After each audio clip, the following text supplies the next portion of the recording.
ସତ କୁହନ୍ତୁ ତ ସାଙ୍ଗମାନେ, ଆମେ ଓଡ଼ିଆ ଲୋକ ଚାହାରେ ଗରମ ହେଉ କି ଶୀତ ହେଉ ଚାହାରେ ଆମକୁ କିଛି ନା କିଛି ନିହାତି ଦରକାର। ଆଉ ବେଶୀ କରି ଆମେ କ'ଣ ଖାଆନ୍ତି, ଚାହା ସାଙ୍ଗରେ ଆମେ ନିମକି ପସନ୍ଦ କରନ୍ତି ସମସ୍ତେ। ଚାଲନ୍ତୁ ଚାହା ସାଙ୍ଗରେ ଖାଇବାକୁ ଆଜି ନିମକି ବନେଇବା। ମଇଦା ନେଇଛି ମୁଁ ଅଧା କିଲେ, ତା ଦେହରେ ଲୁଣ, କଳା ଲୁଣ ଆଉ ଜୁଆଣି ଆଉ କଳା ଜିରା ଆଉ ତେଲ ଦେଇକିନା ଭଲ ମଜାରେ ଖାସ୍ତା ବନେଇଦେବେ। ଦେଖନ୍ତୁ ଯେମିତି ମୁଠା କଲେ ମୁଠା ହେଇଯାଉଥିବ।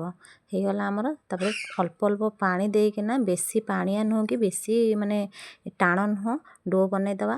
ବାହାର କରି ରଖିଦେବା। 15-20 ମିନିଟ୍ ରଖି ସାରିଲା ପରେ ତାକୁ ବେଲି ନେଇଯିବା। ଦେଖନ୍ତୁ ମୁଁ ଆ ଦେହରେ କିଛି ବି ମମ୍ ଫମ୍ ଯେଉଁ ଲଗାଉଛନ୍ତି, ମୁଁ ମମ୍ ଫମ୍ କିଛି ବି ୟୁଜ୍ କରୁନି। ସେମିତି ମୁଁ ଭାଙ୍ଗିକିନା କରୁଛି। ଦେଖନ୍ତୁ ବେଲି ନେଇ ସାରିଲା ପରେ ଏପଟରୁ ସେପଟରୁ ଭାଙ୍ଗିକିନା ସାଇଡ଼୍ରେ ମୋଡ଼ିଦେବେ, ଆରାମସେ ହେଇଯିବ। ମମ୍ ଲଗାଇବାକୁ ପଡ଼ିବନି। ଆମର ସବୁ ବେଲି ନେଇଯାଇଥିନି। ଆଉ ତେଲ ବି ଗରମ ହେଇଗଲାଣି। ବେଶୀ ବି ଗରମ କରିବେ ନା, ନହେଲେ ପାମ୍ପଡ଼ ଭଳିଆ ଫୁଲିଯିବ। ଦେଖ ଆମ ସାଇଡ଼୍ରେ ହେଇଗଲାଣି। ଏପଟରୁ ସେପଟ କରିକିନା 5-10 ମିନିଟ୍ ଭିତରେ ଆରାମସେ ହେଇଯିବ। ଆମର ହେଇଗଲା। ଦେଖନ୍ତୁ ଅଧା କିଲେ ମୁଁ ମଇଦା ଚକୁଡ଼ି ଥିନି, କେତେ ଆମର ନିମକି ହେଲା ଦେଖନ୍ତୁ।